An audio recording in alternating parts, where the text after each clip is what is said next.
L'institutrice m'a donné le virus de l'histoire. Elle nous racontait une fois par semaine un grand épisode de l'histoire. On avait l'impression d'y être, on sentait le vent du boulet. Pour moi, c'était des émotions phénoménales, c'était un grand plaisir.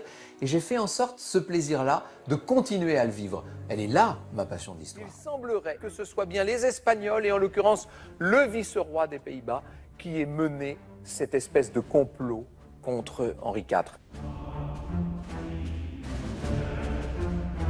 Sur la scène de ce fabuleux théâtre Antoine, je joue avec les meubles, avec la lumière, etc. pour recréer des décors. Et c'est ce jeu-là qui m'intéresse.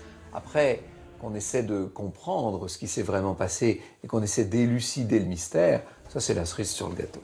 Nous allons parler du tombeau des Invalides, de Napoléon et de l'extraordinaire mystère qui plane littéralement sur cette affaire et sur ces obsèques officielles de Napoléon.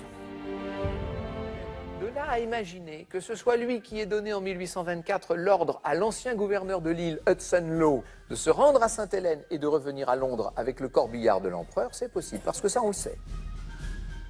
On se dit que si Napoléon se trouvait ne pas être dans son tombeau, alors c'est une rentrée considérable qui disparaîtrait pour les Invalides. 1 200 000 visiteurs chaque année, vous imaginez ce que ça représente ?